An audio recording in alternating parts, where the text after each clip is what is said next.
Queridos irmãos, nós vamos andar um pouquinho falando a respeito da estratégia de Satanás contra a igreja, contra também o povo de Israel, e é um pouquinho escatológico o tema. Claro que quem falaria hoje era o pastor Gabriel Porto, nosso expert em Apocalipse, né?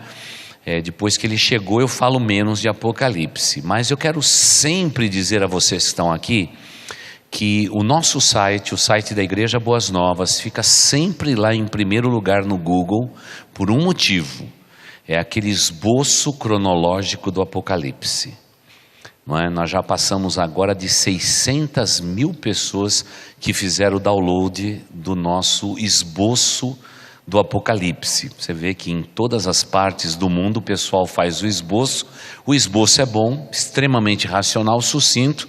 Se você ainda não fez, faça, tá bom? Coloque aí na sua Bíblia, e todas as vezes que você encontrar alguém que estiver falando sobre o assunto, você abre o esboço do Apocalipse, você vai encontrando exatamente um tipo de uma resenha visualizável, gráfica, para poder ilustrar. Isso faz um bem imenso para todos nós. Mas hoje eu quero me deter mais falando sobre a guerra de Satanás contra Deus. E aí nós vamos entender o aspecto Israel, vamos entender o aspecto igreja e vamos entender o aspecto família, não é? E a gente vai poder compor várias coisas importantes para a nossa vida. Quero começar dizendo o seguinte: a Bíblia não é um livro que descreve a luta do bem contra o mal. A Bíblia é um livro que fala a respeito do plano de Deus para a redenção da humanidade. Muitas pessoas ficam nessa dialética perigosa de querer ver Deus e o diabo o tempo todo. E nós, como cristãos, devemos ser sempre equilibrados para entendermos os desígnios de Deus ao longo da humanidade, ao longo dos tempos, ao longo de toda a história da humanidade. A Bíblia é o relato da manifestação de Deus ao longo do tempo. Ao longo do tempo. Porque Deus mesmo não está preocupado com o mal, porque Ele é maior do que o mal. Então, Ele sabe que o mal existe. Ele sabe que a queda de Satanás na sua revolta, a sedução provocada pelo pecado no Éden, realmente predispôs a humanidade a viver de maneira decaída. Houve uma queda espiritual. O homem passou a morrer e a sofrer todo o impacto do pecado na sua vida. Agora, o plano de Deus continua sendo o mesmo. Deus não abortou o plano, Deus não mudou o plano porque o homem pecou, não é? Deus não ficou comendo unha enquanto o homem pecava. Não houve isso, porque Deus é Deus. Se a gente for pensar de outra forma, nós estamos cometendo um erro muito grave diante de Deus. O nosso Deus é soberano, Ele sabe de todas as coisas. Eu sei que todo mundo diz: mas se Deus sabia que o homem era pecar, por que deixou pecar, pastor? Era melhor Ele ter evitado isto. Mas Ele não quis que eu e você fôssemos robôs. Ele nos criou em glória, a sua imagem e semelhança, livres para tomar as decisões. E é bonito ver o ato de Deus. Aliás, a gente só vai compreender o imenso amor de Deus quando entendermos a sua soberania e o livre-arbítrio do homem. É maravilhosa a doutrina, mas não estou aqui para falar sobre isto. Mas estou introduzindo isto porque nos últimos dias as pessoas têm falado muito a respeito disto. As pessoas estão discutindo Deus partindo do princípio do mal. Irmãos, nós temos que discutir Deus ou pensar Deus, se é que a gente pode fazer isto com a nossa mente tão limitada, com os nossos corações tão simplórios, se a gente pode fazer isto, partindo do princípio de quem é Deus. É ali que reside todas as coisas, porque o pecado já produziu em nós um defeito de fabricação. Nós já olhamos as coisas de uma maneira meia torta, meia turva. Nós não vemos o mundo como Deus vê, porque o pecado em nós já nos faz isto, não é? Por exemplo, num dia como o de hoje, alguém pode ter a seguinte atitude: graças a Deus, eu tenho mais um dia para viver, não é? Mas a grande parte dos brasileiros, principalmente mais no centro-sul e sudeste e sul do Brasil, todos eles já acordaram dizendo: mas que dia frio, por que tem que ser assim? Parece que nós temos uma inclinação para esse lado negativo mesmo, né? Esse defeito de fabricação já nos deixa meio ruim mesmo, a gente sempre olha as coisas desse jeito. Indo para a igreja, se o pneu furar, foi o diabo. E a gente se esquece que muitas vezes a gente não coloca um pneu bom no carro, né? Tá um pneu que é careca, que nem esse pastor que vos fala, é fatal, né? Passou em qualquer pedra, vai furar mesmo, né? Mas a gente sempre gosta de atribuir aquilo que a gente não aceita ao diabo e aquilo que dá certo a Deus. E talvez esteja aí a maior frustração do ser humano, porque quando ele faz a vontade de Deus, ele crê em Deus, ele vive para Deus, e acontece alguma coisa errada com ele, a quem ele culpa? Deus, obviamente. Senhor, eu estou no centro da tua vontade, fazendo tudo certo, nada pode dar errado. Mas irmãos, existe uma guerra que ela é verdadeira, e todos nós estamos debaixo dessa luta. Nós temos um inimigo das nossas almas, e ele quer exatamente nos seduzir de maneira paciente, para que a gente possa negar nos nossos corações da nossa vida a realidade de Deus. Ele não começou apenas arquitetando um plano lá no Éden.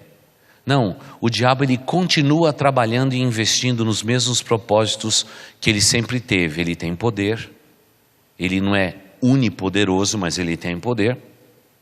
E ele continua nesse sentido sempre tentando frustrar os planos de Deus. Sempre. E como ele não é muito criativo, ele está sempre tentando fazer ao contrário que Deus fez.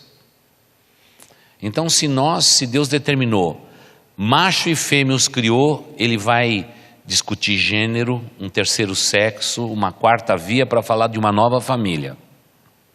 Ele não cria uma ideia nova. Em cima do que existe, ele trabalha em cima disso tudo, de maneira muito contundente, muito feroz. Muitas vezes ele seduz as pessoas pela mente, principalmente através da ciência, a confrontação da ciência com a fé, e arrasta multidões de pessoas. E é interessante perceber que o ser humano parece mais um joguete, não nas mãos de Deus e do diabo, mas nas mãos do próprio Satanás. Por quê? Porque não tem discernimento e conhecimento das Escrituras. Talvez seja exatamente por isso que a Bíblia diz que nós erramos por não conhecermos as Escrituras Sagradas. Porque quando a gente conhece, a gente tem o equilíbrio para poder descobrir exatamente o que funciona e o que não funciona. Por exemplo, nessa semana que passou, um irmão querido aqui da igreja de Acre disse: pastor, meu irmão trabalha entre os ribeirinhos e ele é uma bênção. Pastor, será que você podia ter um tempo para conversar com ele? Ele vai passar essa semana aqui. Quando ele falou que vai passar essa semana aqui, eu julguei que fosse de segunda a sexta-feira, sábado e domingo também. De repente, eu digo, chamo o missionário para conversar, diz, ele está na Bolívia. Quando eu prego de manhã, ele está sentado aqui. Quando termina o culto, ele diz, estou indo embora. Falei, puxa, mas a gente nem conversou sobre os ribeirinhos. E tanto eu quanto ele dissemos a mesma coisa. Vamos descansar em Deus, porque ninguém provocou isso. Aconteceu que você chegou, você está indo embora e não tivemos tempo para conversar. Mas Deus continua sendo glorificado, tanto nas nossas possibilidades quanto na nossa impossibilidade, porque Ele continua Deus. Missionário, a gente conversa uma outra vez. Fique na paz, eu também vou ficar na paz, não é? Porque eu não vou carregar no meu coração um peso, porque eu não tive oportunidade de falar com o missionário. Deus tem o seu plano, Deus tem o seu momento. E o grande problema de nós seres humanos que cremos em Deus é este: o nosso tempo não é o tempo de Deus. Esse é o maior problema nosso. É por isso que as pessoas ficam angustiadas, as pessoas se deprimem, as pessoas ficam zangadas com Deus porque Deus está tardando em responder. por causa do tempo. E como a gente já estudou a respeito do Cronos, do Kairos, eu sei que vocês são crentes doutrinados, mas eu estou fazendo essa grande introdução para vocês entenderem que o inimigo das nossas almas, ele sempre está apontando para aquilo que mais mexe com a tua ansiedade, com aquilo que mais mexe com o seu coração e as suas emoções. Porque ele sabe que a sua mente de vez em quando ela desperta e ela fala a respeito de questão de fé, de convicção. Você ouve uma canção, você se recorda de algo que Deus fez na sua vida, imediatamente a tua mente volta-se para aquele ponto que não discute a soberania de Deus. Mas o maligno, ele trabalha muito mais nas nossas emoções. Por quê? Ele sabe que esse é o ponto mais delicado nosso. Que o homem não é só corpo, não é só espírito, ele é alma também. E ao longo da história da humanidade, a gente vai descobrir momentos em que Satanás está atuando em cima de uma geração toda, baseado nas emoções. Porque ele sabe que ele consegue escravizar, ele consegue destituir, ele consegue mudar direções. Ele faz muitos bons cristãos pegarem bifurcações que nunca vão os trazer de volta para Deus. Baseado no quê? Nas emoções. É por isso que Jesus sempre disse a todos nós: sede sóbrios. A sobriedade é o segredo da vida cristã. E eu quero começar fazendo um apelo à sobriedade da sua vida. Deus é soberano sobre a tua vida. Ele tem todo o controle sobre as nossas vidas. Mesmo quando eu não consegui manusear umas circunstâncias, elas não fugiram do parâmetro das circunstâncias do próprio Deus, porque Ele é Deus. E o que vence tudo que a gente vai falar daqui para frente é a sobriedade. Nada melhor do que uma pessoa sóbria. Sabe como eu aprendi isso? Eu aprendi quando minha família, que veio da macumbaria do espiritismo, quando a gente se converteu, começamos a estudar quais eram os dispositivos que fazia com que a gente ouvisse vozes, como que a gente conseguia entender que pessoas falavam com a voz de alguém que a gente queria, e etc. Começamos a estudar. E uma das coisas que eu achei a coisa mais maravilhosa é quando você se depara com Jesus Cristo dizendo que todo cristão verdadeiro é uma pessoa equilibrada, uma pessoa sóbria. Uma pessoa que sabe discernir um momento. Talvez seja por isso que Salomão, tendo a oportunidade de pedir um bocado de coisa para Deus, ele pediu a tal da sabedoria, que é o contrário de astutícia, e que diz respeito ao equilíbrio que um ser humano tem na hora de ver o mundo, sentir o mundo e julgar as questões da vida. Como é importante que sejamos pessoas equilibradas. Veja, todas as vezes que você for uma pessoa desequilibrada, onde parou a história da sua vida? Pare para anotar. Todas as vezes que você passou por desequilíbrio, que você ficou fora de si, lembre-se destes momentos da sua vida. Como acabou essa história? Acabou de uma maneira terrível, triste, radical, desafiadora, tempo de prostração, tempo de destruição, tempo de não se ter ânimo para nada. E você vai logo recordar que passou um bocado de gente na tua vida que sempre disse assim para você: ei, fique calmo, você está muito alterado, espera um pouquinho, Deus está no controle da sua vida. E às vezes a gente fica até com raiva de pessoas tão calmas assim. Mas essas pessoas são a lembrança de Deus para nos dizer assim: fique calmo, eu vi você informe no ventre da sua mãe, eu tenho um plano para a tua vida, descansa em mim, eu nunca vou te deixar, eu nunca vou te abandonar. É promessa de Deus. E como a gente precisa de equilíbrio, né, irmãos? Equilíbrio para a vida, porque o equilíbrio nos ensina a cuidarmos das nossas emoções. Eu nunca fui de um temperamento que muita coisa boa, não é? Imagine só, o meu temperamento antes de eu conhecer a Jesus era colérico sanguíneo, uma praga sobre a face da terra, difícil de se lidar. Mas aí a gente encontra os motivos em Deus para alterar toda a rota da nossa vida e da nossa existência. Deus passa a ser a nossa motivação. E em todos aquele fruto do Espírito Santo, o desafio maior da minha vida era domínio próprio. Para mim era como se fosse um edifício, e o último andar onde que a gente tem que levar o material de construção lá para cima, que dá mais trabalho, era o tal do domínio próprio. Como era difícil aquilo. Aquilo era uma coisa insuportável. Mas aí, alguém me disse que eu deveria orar assim a Deus: peça para que Deus mude o seu coração e que você seja uma pessoa equilibrada. Irmão, sinceramente, foi a pior oração que eu fiz na minha vida. Quando eu pedi para Deus consertar essa área da minha vida, irmãos, aí que minha vida virou um inferno. Porque Deus só colocou gente irritante do meu lado. Só colocou crente chato do meu lado. Só colocou pessoas difíceis no meu caminho. E eu sempre descobri, eu disse assim: Senhor Deus, que jeito do Senhor mudar o meu coração. No começo eu fiquei desesperado, mas daqui a pouco eu comecei a perceber o seguinte: espera um pouquinho. Deus está dando a oportunidade para que eu cresça.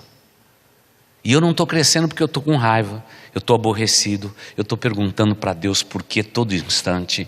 Eu estou dizendo: Senhor Deus, me livra dessa pessoa. Você imagina se olhar para alguém e dizer: me livra dessa pessoa? Coisa horrível, né? Mas eu tenho que dizer para vocês que aconteceu isso comigo mesmo. Porque Deus queria mudar a minha vida, a minha maneira de pensar, a minha maneira de agir. E eu agradeço a Deus por aqueles 4 anos que eu passei no seminário, que eu tive um companheiro de quarto, uma velha que ficou comigo o tempo todo, não é? Com hábitos diferentes, não é? Gente que pensava diferente, gente que não queria estudar, gente que queria só jogar bola, gente que não queria nada sério. Tudo isso aconteceu comigo, mas Deus foi compondo a minha vida e me levou para aquele ponto santo que é o ponto do equilíbrio. É o ponto do equilíbrio. E eu não sei se você é uma pessoa equilibrada, mas se você não é uma pessoa equilibrada, você está dentro da igreja, o Espírito Santo habita em você, Ele está trabalhando em você como se fosse um escultor, tentando esculpir em você a imagem de Jesus Cristo. Mas eu garanto a você, essa imagem de Jesus é equilibrada. É equilibrada. É uma imagem sóbria que Deus está querendo esculpir em você. E você precisa, mais do que nunca, dizer: Espírito Santo de Deus, toma conta da minha vida. Mexe comigo, eu quero aprender, eu quero crescer. Porque tudo que diz respeito à guerra de Satanás contra Deus é sempre no âmbito humano. Há um âmbito divino que a gente pode falar até um outro dia, mas no âmbito humano, o diabo sempre faz com que as pessoas sejam desequilibradas e no momento de ódio, de briga, de raiva, os grandes males se abatem sobre a humanidade, sobre pessoas, sobre família, e as histórias vão mudando. De onde vêm as guerras, diz Tiago? De onde vêm os espíritos de contenda entre os homens? De onde começa tudo isso? Começa com a língua, começa com o destempero de uma pessoa. Por isso, quando queremos entender a guerra de Satanás contra Deus, nós vamos entender que quando ele declarou guerra contra Deus, ele usa a ferramenta mais nobre que Deus tem, o homem que foi criado à imagem e semelhança de Deus. Tudo começou ali, naquele instante. Veja só, vamos parar para pensar. Se você pegar o Éden, se você pegar o dilúvio, esses dois feitos, você vai descobrir que a história da humanidade muda baseado nesses dois temas. Do Éden eu sei que vocês conhecem bastante, mas historicamente vamos pegar o dilúvio. Quando a terra foi completamente tomada pelas águas, como diz a Bíblia, e a terra tombou 10 graus no seu eixo, por causa da quantidade exagerada de água que Deus multiplicou sobre a terra. Quando a terra, como diz o texto do profeta, eu vi a terra cambaleante, A terra tombou 10 graus. Quando a terra tombou 10 graus, o que começou a acontecer com nós seres humanos? Já não dá para viver mais 1000 anos. Pela robustez dá para viver 120 anos. Por quê? Porque a terra tombou no seu eixo. Todos nós estamos lutando para ficar em pé. Logo envelhecemos. Já viu um bebezinho? Quando ele nasce, ele tem uma cabeça grande, ele não consegue com o peso dele, ele vai sempre andando para frente, né? Ele está nos 10 graus do nosso eixo. Mas daqui a pouco ele aprende a andar. Ele já fica um pouquinho para trás e já vai andando. Aí ele equilibra o peso dele. Por isso envelhecemos. Vocês estão usando blusa hoje por quê? Porque um dia a terra tombou 10 graus. Até então não havia chuva. Até Adão não havia chuva sobre a face da terra. Só havia o orvalho que fecundava a terra. Não havia chuva, irmãos. A chuva existiu. Então não fica lá dizendo que Noé pregou 120 anos que ia haver chuva. Ninguém tinha visto chuva, irmãos. Noé estava pregando uma loucura. Vai chover, vai ter uma inundação. Tu ria na cara dele. Assim que nada. Deus continua desde quando o mundo é mundo. Ele manda o orvalho, fecunda a terra e a gente vai vivendo. Interessante. Mas aí começou a ver as intempéries, as 4 estações. O clima era perfeito para a gente viver. A gente podia viver até sem roupa.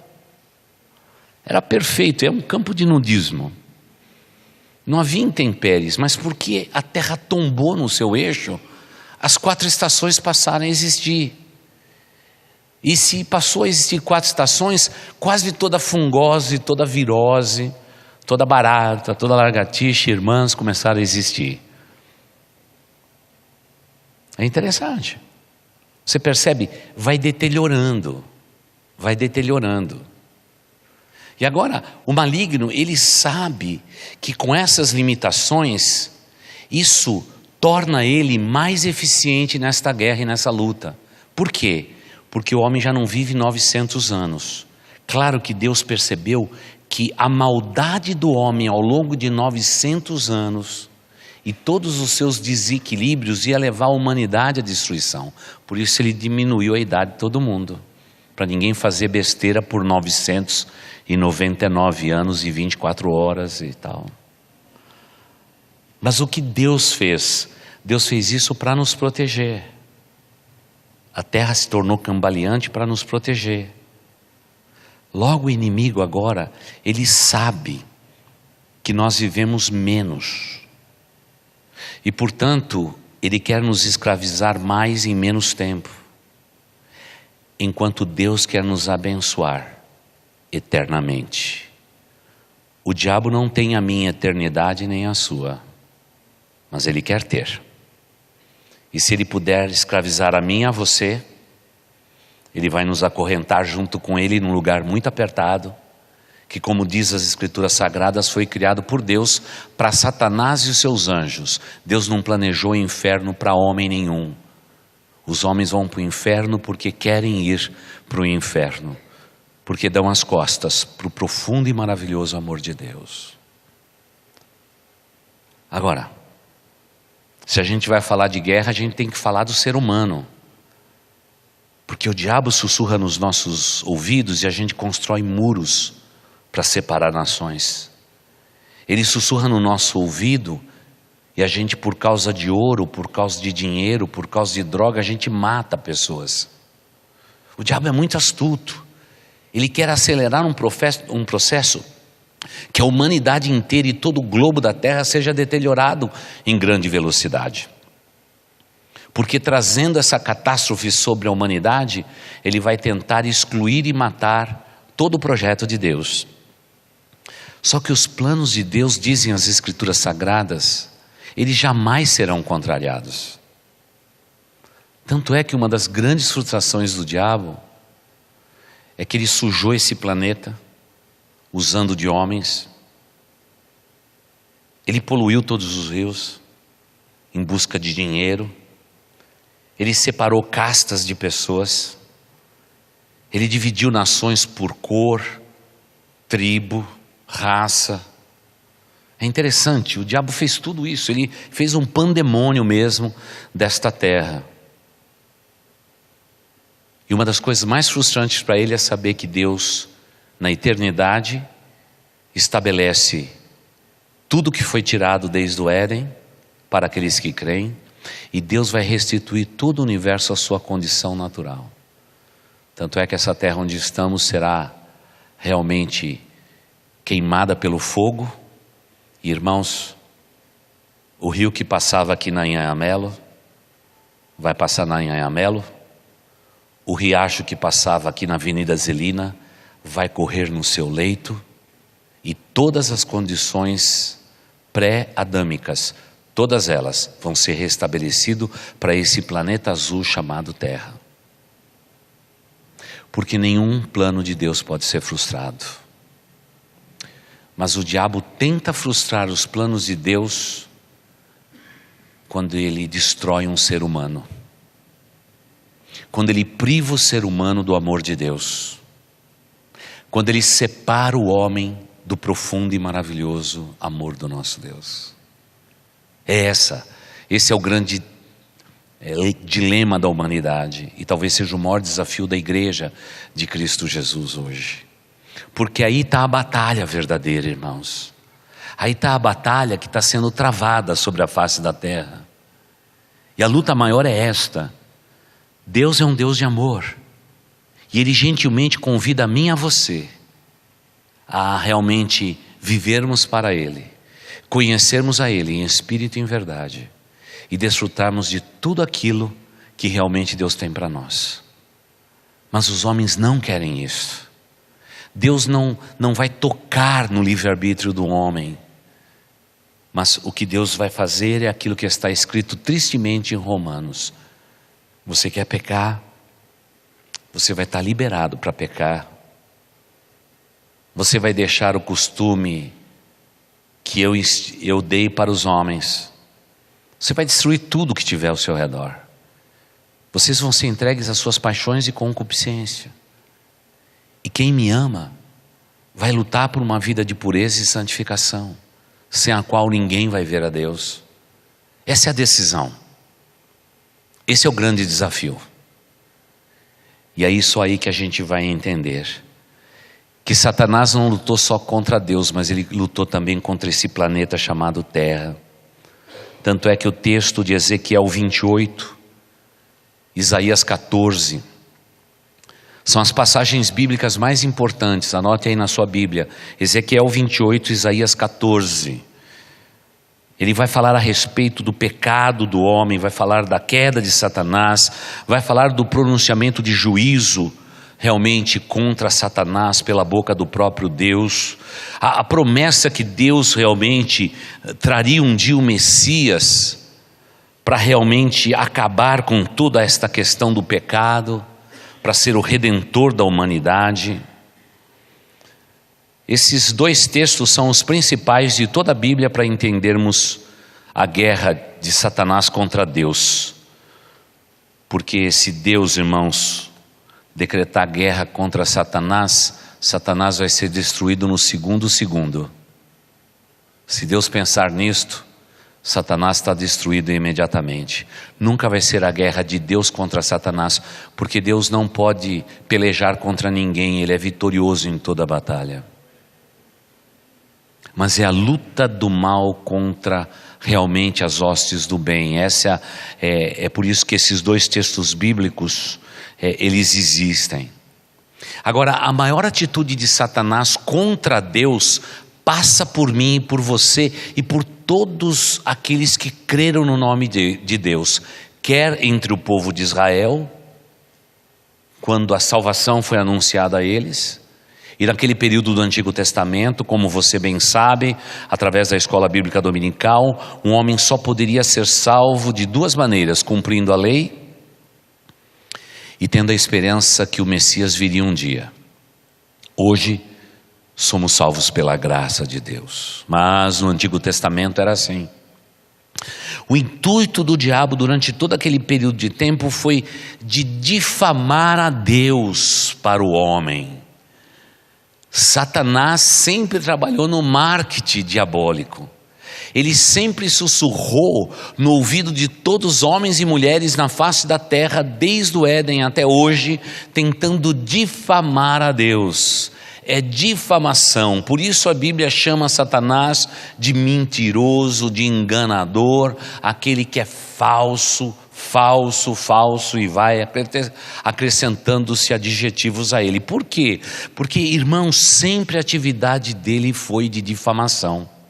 Vamos para um momento na vida de Jó, que é um momento dramático. O primeiro livro da Bíblia foi Jó, não foi Gênesis. O primeiro livro a ser escrito foi Jó. Eu pergunto para você, como provavelmente, como dizem os teólogos, como Moisés, antes de receber Gênesis, Êxodos, Número, Levíticos, Deuteronômio, como que Deus deu um presente para Moisés? Provavelmente o livro de Jó. Porque Moisés, antes de sair para qualquer empreitada, ele tinha que entender que Satanás está sempre tentando difamar a Deus ao longo da história. E a história de Jó é a história de um diabo que quer difamar a Deus. E é muito simples entender a história de Jó. Lá vêm todos os filhos de Deus para uma esfera que é muito alta, é a esfera onde Deus está. É onde os estudiosos do Novo Testamento dizem que Jesus está agora coroado em glória à direita do Pai. Lá naquele lugar vieram todos os filhos de Deus, falando de criaturas angelicais e falando também de criaturas demoníacas. Vieram todos à presença do Pai, porque sobre todos ele tem poder. E veio entre eles também Satanás. E Deus tem um diálogo com o diabo. Deus não tem nenhum problema de dizer, eu não converso mais com você. Deus tem um diálogo com o diabo. Ele pergunta, de onde você tem vindo? Ele diz, daquilo que me dá mais prazer, Senhor. É mais ou menos isso que ele falou, abusado. Daquilo que me dá mais prazer.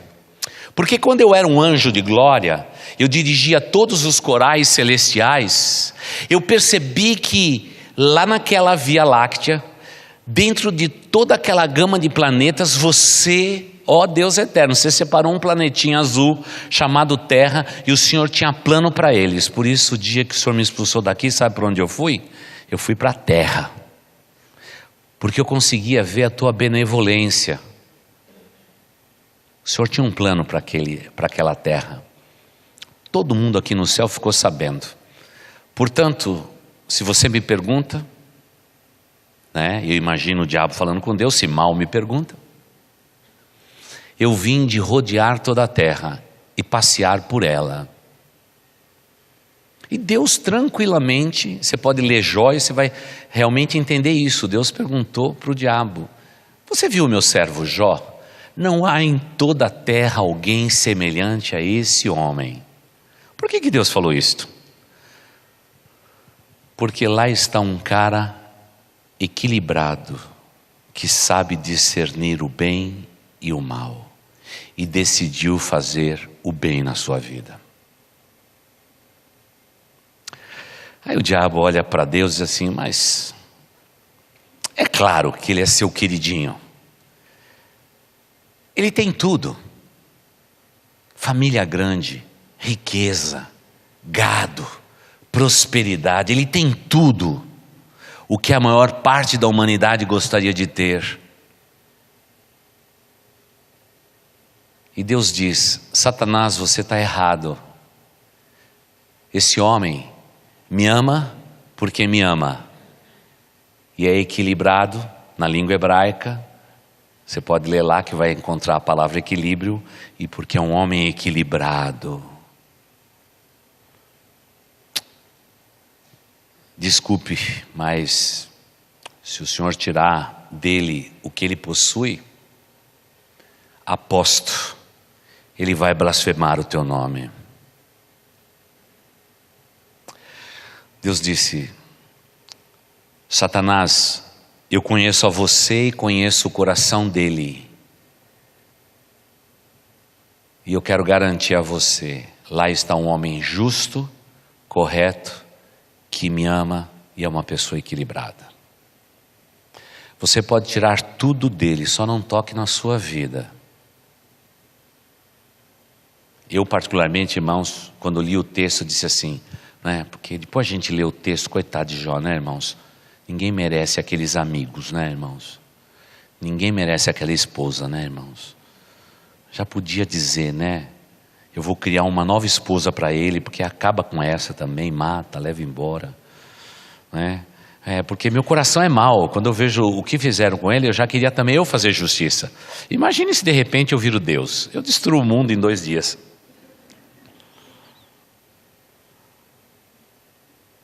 Mas Deus, quando olhava para Jó, ele já via a sua esposa. Os dois já não eram 2, eram um só. Você percebe porque você tem que ser marido de uma só mulher? Ok. Que Deus, quando olha lá de cima, Ele sabe o que ele está fazendo. Só não toque na vida dele, que incluía também a esposa. Interessante, né? Catástrofe, miséria, tudo estava debaixo do poder do diabo. E ele recebeu permissão divina para tocar em tudo e destruir, tirar tudo. Esse homem foi a estaca zero. Perdeu tudo. E agora a ferida, a doença corroiu o seu corpo. E para aliviar um pouquinho a dor, ele pegava cacos de telha e raspava as suas chagas para que elas não cheirassem tão mal. É nessa condição que ficou esse homem. Jó é a representação de alguém que foi provado na maior intensidade como nenhum outro homem foi provado. A Bíblia só vai usar palavras parecidas de Jó para descrever o tipo de morte que Jesus Cristo vai experimentar no Novo Testamento por amor de toda a humanidade. A ponto de dizer que ele seria moído, transpassado pelas nossas transgressões, varão de dores, humilhado. Pior do que Jó foi Jesus. Mas da mesma forma que Jó foi provado com essa intensidade, e ele se manteve fiel porque era um homem equilibrado, não blasfemou do nome de Deus, Deus restituiu tudo que havia sido tirado dele. Mas aí a gente vê a luta de Satanás contra Deus. E Deus deu toda a permissão. Eu sei que você está agora aí no teu coração discutindo a vontade permissiva de Deus. Até que ponto Deus pode dizer ok para o diabo e o diabo tem poder sobre a minha vida? Mas isso é assunto para outro dia. Agora então, depois de explicar a restituição, Deus começa a compor no coração de Moisés a história do povo de Israel. Deus começa dizendo como o mundo foi criado. Porque agora eu tinha Jó para explicar como o mundo foi criado.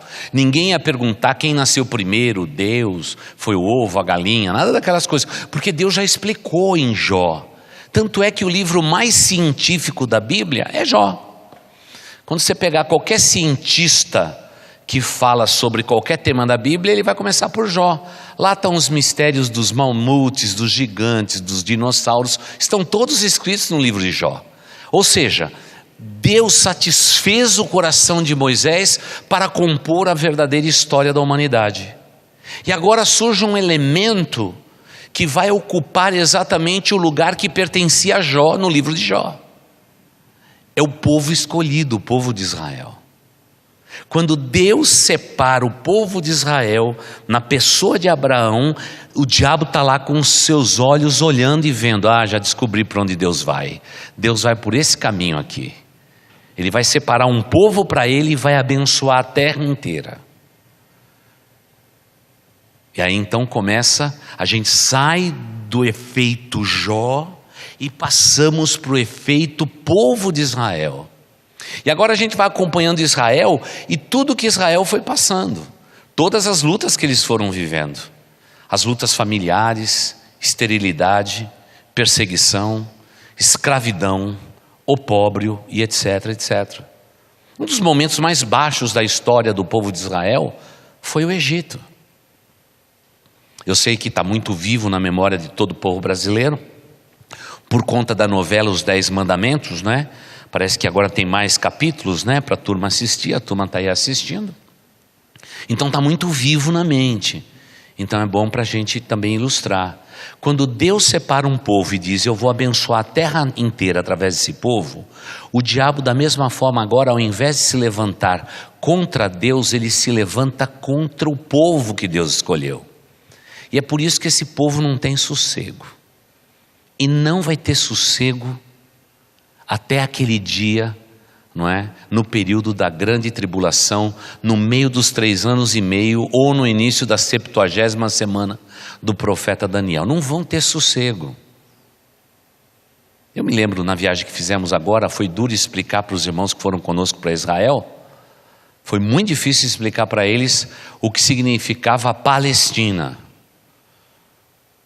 Mas a Palestina, irmão, mas pastor, eu não vejo Palestina na Bíblia, só vejo a geografia que tinha Palestina. Não, vocês ouvem falar de um povo chamado filisteus? Ah, filisteus sim. Então, a palavra hebraica filistina é que realmente redundou na palavra Palestina, que a gente tem hoje.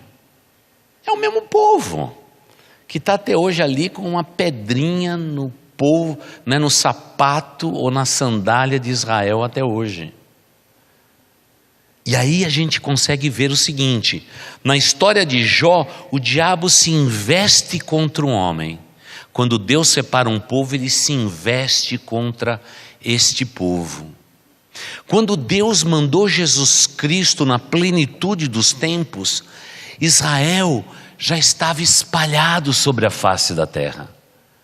E Deus então agora conserva um propósito interessante. Em Jesus Cristo, Ele estabelece um novo pacto de Deus com os homens. Sabe aquele que você, quando toma ceia, o pastor repete um novo pacto de Deus com os homens? Pois é, e surge o novo Israel, que é quem? A igreja de Jesus. Então eu pergunto para você agora, eu sei que você conhece bem a história de Israel. Você vê, alguém se levantou contra Jó, Deus ensinou a lição, prepara Moisés, é dado o Pentateuco, os 5 primeiros livros da Bíblia, e surge Israel. O diabo passa ano após ano perseguindo esse povo, levantando nações para esmagar esse povo, por uma razão que a gente não sabe explicar. Ninguém esmaga esse povo. Você imagina hoje, de cada $100 que circula no mundo, $62 passa por mão de judeu. Como é que pode, irmãos? Não tem, tentou esmagar lá, tentou esmagar aqui, mas não tem jeito. Mas não se esqueça que o anticristo vai seduzir essa turma toda e vai catar o dinheiro deles. Mas isso é outra história. Mas agora em Cristo Jesus surge um novo Israel.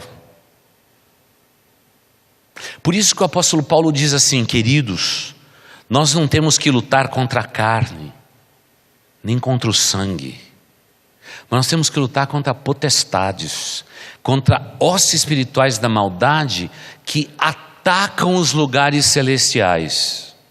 Então vamos voltar à escola bíblica dominical de crente, vamos lá. Quais são os 2 lugares celestiais que existem no universo? Quais são os 2 lugares? Vamos lá, igreja, quais são os 2 lugares celestiais? Aquele que Paulo está falando, que estas hostes vão se levantar contra as hostes, contra os lugares celestes que tem na coisa, e é no plural, celestes. Quais são os 2 lugares? Vamos lá. Ninguém quer falar? Então não aprenderam direito. É a mente do homem onde Deus é adorado, e o púlpito, a igreja onde Deus é adorado. Esses são os 2 lugares de adoração. É a mente do homem e o lugar da celebração. Onde 2 estiverem reunidos, Deus está ali presente, Ele habita no meio do seu povo. Então esses são os 2 lugares celestes. Então você percebe quando o pastor começou a falar a respeito de equilíbrio, como isso é importante? Porque veja só, a mulher samaritana disse assim: eu vejo que você é alguém extraordinário. Um dia virá o Messias. E Jesus declarou a ela que ele era o Messias, e a mulher não parece que não ouviu direito. Não, sabe por quê, Senhor? É porque na beira desse posto, e aqui nessa montanhazinha, é que na verdade, desde a antiguidade do povo de Israel, esse era o lugar da adoração. Mas agora vieram os judeus e diz que agora é em Jerusalém. Teve uma transferência. E Deus diz assim: mulher, vai chegar um tempo. Aliás, já chegou o tempo. Muito lindo aquilo de Jesus, né? Em que Deus não vai ser adorado nessa montanhazinha aqui, não vai ser adorado. Ele vai ser adorado em todo lugar. Onde ele for adorado em espírito e em verdade. É a mente do homem. É por isso que Joel disse: nos últimos tempos, ou se preferir na plenitude dos tempos, eu derramarei do meu espírito sobre toda a carne. E lá no dia de Pentecostes, glória a Deus por isto, o Espírito Santo de Deus foi derramado sobre toda a carne. Se ele foi derramado, eu posso adorar a Deus em espírito e em verdade em qualquer lugar onde eu for. Onde pisar a planta do meu pé, ele se juntar com um parzinho de pé de outro ali, não precisa nem ser sapatinho de fogo, viu, irmãos? Mas juntou 2 pés de crente, já tem culto, irmãos, já tem adoração. Deus se faz presente, irmãos. É uma bênção de Deus.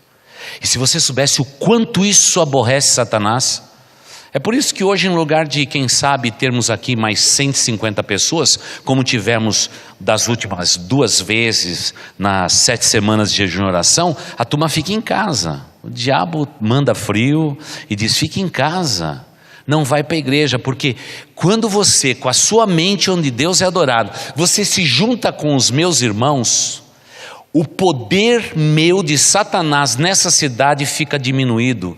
Na tua celebração, no teu louvor e na tua adoração, no teu CEP, na tua casa, na tua igreja, na tua empresa. É um negócio incrível. Então eu quero informar vocês que nessa luta do diabo contra Deus, se ele tem medo de alguma coisa, ele tem medo de você. Porque se você se levantar, você tem poder de ordenar até os demônios em nome de Jesus, e eles vão ouvir você, porque eles são obrigados a ouvir vocês, porque vocês foram selados com o Espírito Santo da promessa, preparados para o dia da redenção. Há poder e autoridade na tua vida. O grande problema é que nós não achamos que nós temos poder e autoridade na nossa vida, dado pela morte de Cristo e pelo poder da sua ressurreição, e pelo fato do Espírito Santo dele habitar em nossa vida. Nós temos poder e autoridade. Aí o que Satanás faz? Ele luta contra a tua mente. E ele diz de novo: onde está o teu Deus? Onde está teu Deus que no teu flagelo, quando você amava aquela pessoa e não foi correspondido? Onde está o teu Deus? Irmãos, às vezes Deus está no livramento, né, irmãos? Tem gente que diz para mim assim: pastor, eu amo tanto fulano e não sou correspondido. Eu digo: aleluia. Deus sabe, meu filho, fica tranquilo, Deus está preparando alguém, joinha, daqui, para você, vai ter tanta areia para o teu caminhãozinho que você vai fazer 4 viagens, isso é uma bênção de Deus para a tua vida. Mas tem gente que fica lá: porque Deus não me abençoou, eu acho que eu sou amaldiçoado. Quando um crente diz que ele é amaldiçoado, os anjos que estão tudo olhando lá do céu dizem: mas que coisa. Eles chamam o arcanjo e dizem assim: arcanjo, faz alguma coisa para aquele miserável lá. Olha o que ele está falando. Ele foi salvo, redimido. Sonho de multidões no passado. Na vida dele está sendo negado o poder do diabo e o sujeito está reclamando. Parece que é aqui que é a maior batalha da nossa vida. Porque o diabo se investe contra realmente esse lugar santo que é a minha mente. Por isso que o lugar mais precioso da minha vida é minha mente. Eu tenho que encher minha mente com a palavra de Deus, com os louvores de Deus. Eu tenho que encher a minha mente com as promessas de Deus. Caso contrário, irmãos, eu vou ser uma presa fácil na mão do diabo. O diabo vai me derrotar. E eu não posso ser derrotado, sabe por quê? Um dia, a mesma porção de sangue que redimiu o apóstolo Paulo, redimiu a mim. Não tem diferença entre Paulo e eu e nem você, porque Deus não faz acepção de pessoas. Nós homens fazemos, Deus não faz.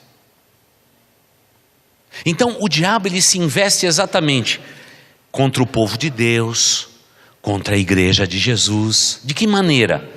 Hoje mais do que nunca atacando nossa mente, com ideias, bombardeando a nossa mente com liberalismos e com todos os ismos que tem aí no mundo. Quando a gente vê isso, a gente tem que passar um filtro muito legal. Vocês se lembram quando 9 anos atrás Augusto Cury esteve aqui, ele disse que quando alguém te desejar o mal, você tem provavelmente 4 segundos para rejeitar aquela palavra. Caso contrário, isso vai povoar a região central do seu cérebro. Imagine, por exemplo, um pai chegando para um filho e dizendo: você não serve para nada, você é um inútil. Aquela criança, aquele jovem, aquele adolescente, ele tem 10 segundos para dizer: Deus é eterno, eu sei que não sou inútil, porque caso contrário, nasce uma árvore no seu cérebro. E todas as vezes que ele olhar para o pai, ele vai se sentir inútil. E a maioria das pessoas estão sendo frustradas por isso. E o diabo tem poder. Ele coloca no nosso caminho gente ruim mesmo, viu, irmão? E às vezes o inimigo mora dentro de casa. Porque o diabo sabe que se ele seduzir um pai com a sua língua, uma mãe com a sua língua, ele destrói o lar. Se ele destrói o lar, ele já destruiu a igreja. Se ele destruiu a igreja, ele destruiu o reino de Deus sobre a face da terra. Ele continua em luta perene contra Deus, no passado contra Jó, depois contra Israel e agora contra o povo de Deus e a igreja dele. E é claro que hoje mais do que nunca nós sabemos, saímos de uma realidade rural, viemos para o grande centro e o resultado é que nós vivemos em família nos grandes centros, nós não vivemos uma vida como vivíamos. E hoje mais do que nunca nos grandes centros, nas nossas Babilônias, o diabo tem feito misérias. Dias atrás encontrei um homem maltrapilho, sujo. Eu estava tomando café da manhã, ele entrou, encostou no balcão, e aí logo o português da padaria, muito bem-humorado, logo cedo, disse: para fora daqui. E aquele homem só queria uma comida. Eu disse assim: meu amigo querido, deixa ele comer alguma coisa, depois eu vou despedir ele em paz. Pedi para aquele homem sentar. Irmãos, quando aquele homem sentou na minha frente, as pessoas começaram a mudar de mesa. Claro que o cara não estava cheiroso, mas não foi assim que Deus nos achou? Imundos, sujos, nos nossos delitos e pecados. Ele olhou para o pão que eu estava comendo, e ele disse assim: eu posso ter um igual ao teu? Eu falei: mas é que você está com muita fome, vamos colocar uma coisa aí no meio, vamos caprichar mais. Posso pedir uma coisa assim mais fortinha? Ah, moço, você fica à vontade. Educado. Já pedi para fazer um misto duplo para ele. Pedi para ter uma xícara de café grandona. Aquele homem devorou tudo em poucos segundos. Estava morrendo de fome.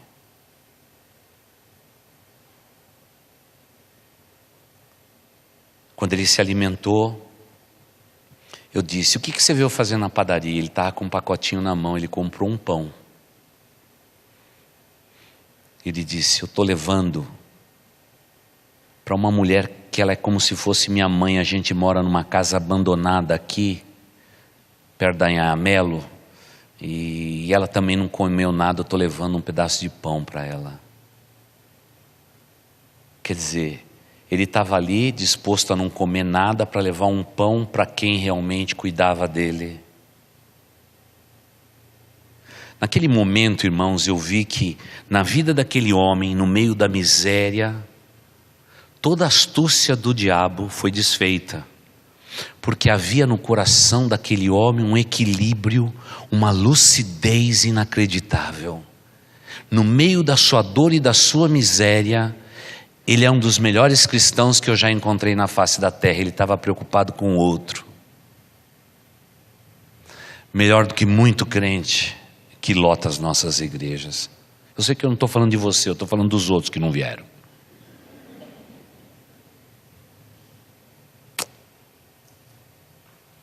Eu falei, não, preciso fazer mais por você. Você precisa ficar mais bonito. Quantos anos você tem? 31. Eu falei, rapaz, você está com uma aparência de 50. Vamos dar um jeito. E nós demos um jeito nele. Está bonitão já. Arrumamos emprego para ele. Está contente da vida, trabalhando num posto de gasolina todo bonitão, tem até uniforme. Eu sei que daqui 6 meses ninguém vai acreditar que ele andava e perambulava pelas ruas de São Paulo. Mas eu tenho insistido com ele que a decisão maior da vida dele ainda está por vir, que é o dia que ele vai entregar o coração e a vida dele a Deus. Só que ele vai ter que tomar uma decisão. Ele vai ter que confessar o crime que ele cometeu. Porque cristãos são assim. Ele restitui o que ele tirou de alguém. Hoje ele não está preparado, mas lá na frente ele vai estar preparado. E nós vamos ajudá-lo nessa decisão. E ele vai conhecer o poder que há em Cristo Jesus. Ele vai conhecer. Irmãos, a luta continua sendo a mesma. Só que quando você encontra esse jovem, você descobre que na verdade no meio de todos aqueles irmãos, ele foi humilhado, ele foi abusado sexualmente, ele foi abusado moralmente, e é o peso da palavra sobre a vida das pessoas que destrói as pessoas. Não é a miséria, não é a pobreza, irmãos, mas é a palavra. E como o diabo, no desequilíbrio de um pai, de uma mãe, de um educador, de uma educadora, como nós cometemos erros graves contra a vida das pessoas, destruindo as pessoas por completo. Por isso nós somos frontalmente contra qualquer pessoa que diz que alguém não presta, que alguém é vagabundo, que alguém é isto, aquilo, que somos frontalmente contra, porque a gente sabe que essa é a boca do diabo. Não é a boca de Deus. Deus diz, você é amado, você é querido, eu morri naquela cruz pelos teus pecados, eu te redimi, eu te chamei de filho, eu te chamei de meu, eu me chamei de minha, e você é meu, você é minha para sempre. Essa é a boca de Deus. Mas não é a boca do homem. Mas o diabo usa a boca do homem, porque da mesma forma que ele se levantou contra Jó, quando ele se levantou contra o povo de Israel, hoje ele se levanta contra a igreja e o povo de Deus. E a única coisa que lá na frente vai filtrar tudo isso é realmente o arrebatamento da igreja. E mesmo assim se lembra do milênio, para vocês que estudaram recentemente sobre o milênio. O diabo ainda vai seduzir um bocado de gente sobre a face da terra, baseado na paz, entre aspas, no dinheiro abundante e na luta que o anticristo vai fazer, erradicando a pobreza sobre a face da terra. Vai ser por um período curto de tempo, mas ele vai seduzir um monte de gente, todo mundo vai dizer, esse daí é o Messias, esse é o Cristo de Deus. Lê do engano, ele é o anticristo. Ele é o próprio iníquo que vem para destruir todas as nações da face da terra. Por isso, não se engane. Quando você convida alguém para vir e entregar a vida a Jesus, você pode garantir para essa pessoa, você vai ser amado para sempre de Deus, mas você vai ser perseguido pelo diabo. O diabo não gosta de crente. Não gosta de ninguém que se aproxima de Deus. Ele é o inimigo das nossas almas. Mas lembre-se, quem te protege é Deus. Quem te livra é o Senhor. Descanse em Deus. Anos atrás a gente começou o grupo de intercessores. De repente as pessoas começam a dizer: pastor, eu estou saindo do grupo de intercessão. Porque pastor, antes de eu entrar no grupo de intercessão, parece que minha vida ia bem. Eu entrei no grupo de intercessão, minha vida virou uma provação. Os líderes vieram correndo para mim e disseram assim: pastor, o que não faz? Não faz nada. Deixa acabar. Esses não são os valentes que Deus vai usar. Mas teve um grupo de 70 irmãos que nunca desistiram. Hoje somos 200. Mas eu agradeço a Deus por aqueles 70 que não desistiram. E quanta luta a gente enfrentou junto. Não foi fácil não. Não foi fácil. Mas era um grupo vencedor. E muitos desses, enquanto você dorme, eles estão orando por você que é membro desta igreja. Dando a cobertura espiritual em oração diante de Deus. Enquanto você dorme, os relógios de oração funcionam. Esse povo é fiel. E se você perguntar por que nossa igreja, a semelhança de tantas outras, somos abençoados sobre a face da terra, eu vou te dizer: nós temos intercessores que estão aqui atrás da gente e que sustentam a gente. Não é baseado naquilo que acontece aqui no púlpito não, é aquilo que está nos bastidores. É gente de oração, é gente que não se esquece desse povo que se chama pelo nome de Deus. E com a nossa maior oração: Senhor, dá discernimento espiritual para o seu povo, para que o seu povo seja gente equilibrada sobre a face da terra. Equilibrada sobre a face da terra. Essa é a maior beleza que tem, né, irmãos? Irmãos, olha, vê o que aconteceu a semana passada, irmãos. Os nossos irmãos da Assembleia de Deus experimentaram um momento difícil na vida deles lá em Diadema. Aquele tempo desabou. E algum erro foi cometido? Com certeza. Ué, se desabou, irmãos, algum erro de engenharia foi cometido.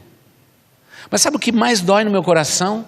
É que tem uns pastores, uns crentes com umas bocas tão grandes e com uma língua, irmão, maior do que a altura deles. E tudo espiritual. Sabe falando o quê? Que é punição de Deus. Que crente só faz coisa errada. Ninguém sabe o que aconteceu lá, irmãos, direito. Deixa a perícia dizer o que houve. Por que houve um colapso daquela estrutura, irmãos?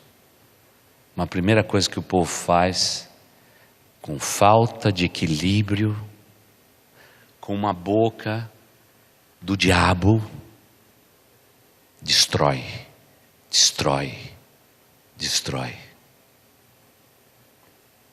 Nossa igreja mandou os caminhões para retirar o entulho, para a gente começar tudo de novo.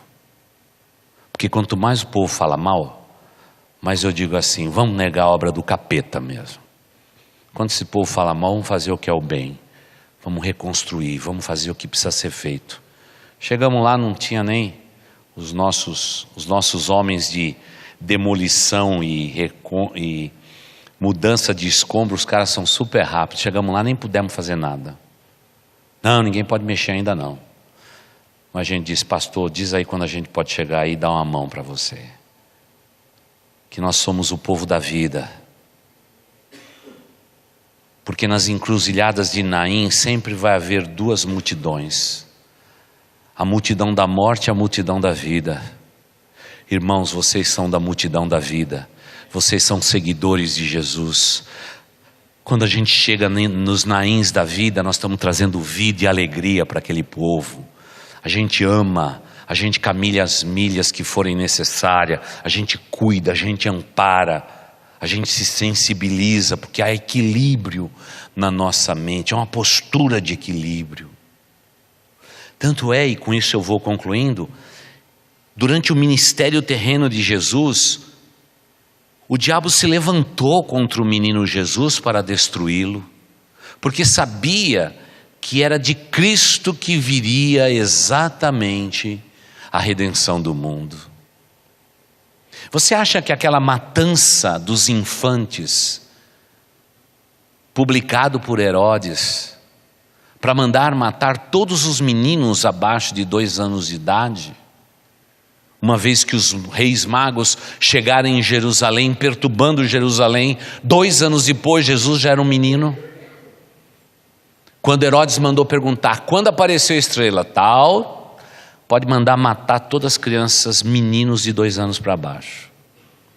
Era o diabo tentando evitar a cruz, mas Jesus veio para morrer. Naquela humilde manjedoura, havia uma sombra de uma cruz.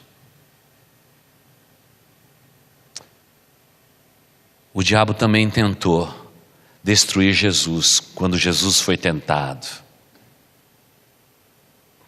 Enquanto ele dizia palavras mentirosas a respeito de poder e autoridade, Jesus replicava com a santa palavra de Deus. Ele não saltou do alto pináculo, porque ele era 100% homem, mas era também 100% Deus. O diabo é astuto. Porque aquele dia que Jesus está dormindo naquele barco, no largo de Genezaré ou no mar da Galileia, se vocês preferirem, levanta-se tal tormenta a ponto de sucumbir aqueles homens para afogá-los. E Jesus se levanta e ele diz, Satanás, fecha sua boca, e se fez calma naquele lugar. Mas quando os homens vieram para aprisionar Jesus, para crucificá-lo, e Pedro tentou defendê-lo, Jesus disse, não, Pedro, não tente me defender, eu vim para morrer. Mete a tua espada de lado. Pedro, você é pequeno demais. Você acha que se eu não movesse um músculo da minha face, milícias de anjos celestiais estariam aqui para me defender contra esses poucos homens que vêm me aprisionar? Pedro, seja um homem equilibrado, guarde a tua espada, não faça justiça com as tuas mãos, porque minha é a vingança, eu retribuirei, diz o Senhor dos Exércitos. Ele morreu naquela cruz. Falou pouco, mas falou bonito, como diz o nordestino. Falou pouco, mas falou bonito, pastor. Ele olhou para sua mãe, como um bom filho honrou sua mãe, entregando ela um apóstolo, jovem, o mais jovem de todos, João, o discípulo amado. Ele foi separado não só para escrever o que ele escreveu, o seu evangelho, suas cartas, o Apocalipse, mas ele foi também responsável para cuidar da mãe de Jesus, a mãe terrena de Jesus, porque ele, sendo o filho primogênito, não restaria qualquer outra coisa a essa mulher, a não ser pedir esmola na porta da cidade. Mas aquela que amamentou o próprio Deus, aquela que acariciou o próprio Deus, ela não podia ser abandonada. Aí sai da boca de Cristo, da própria boca do próprio Deus, palavras de equilíbrio. Jesus tinha tanta coisa importante para fazer, tinha que morrer, ir até o inferno, deixar todo o pecado lá e depois subir para Deus. Tinha tanta coisa importante para fazer, ele se preocupa. Porque esse Deus é o Deus de amor. Ele é todo equilíbrio. E foi Ele quem sugeriu a mim e a você um dia: sede sóbrios, sedes equilibrados, sejam sábios, e vocês vão discernir os tempos e as estações.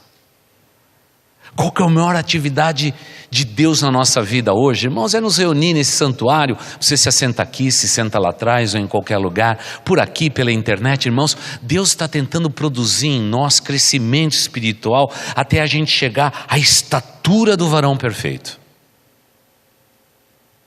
Jesus Cristo. Claro que não vai ser perfeição. Perfeição só na eternidade, lá no arrebatamento. Quando a gente vai ter um corpo de glória e a mente de Cristo, aí está tudo perfeito. Até lá, Deus continua convidando os simples desse mundo para se cobrir da sabedoria de Deus. Para os desequilibrados se tornarem pessoas sóbrias e equilibradas, porque em fazendo isso, eles vencem Satanás, a sua força e tudo aquilo que ele representa para a humanidade. É isso que muda o mundo. É a nossa fé, mas baseado num equilíbrio muito legal que nós precisamos viver. É tão gostoso saber que lá no futuro, as más intenções do dragão para com um filho que estava para nascer de uma mulher, ficam evidentes em toda a história do Antigo Testamento. Ali estava implícito hostilidade contra o povo, contra Jó, nos dias atuais contra a igreja e contra o povo escolhido de Deus.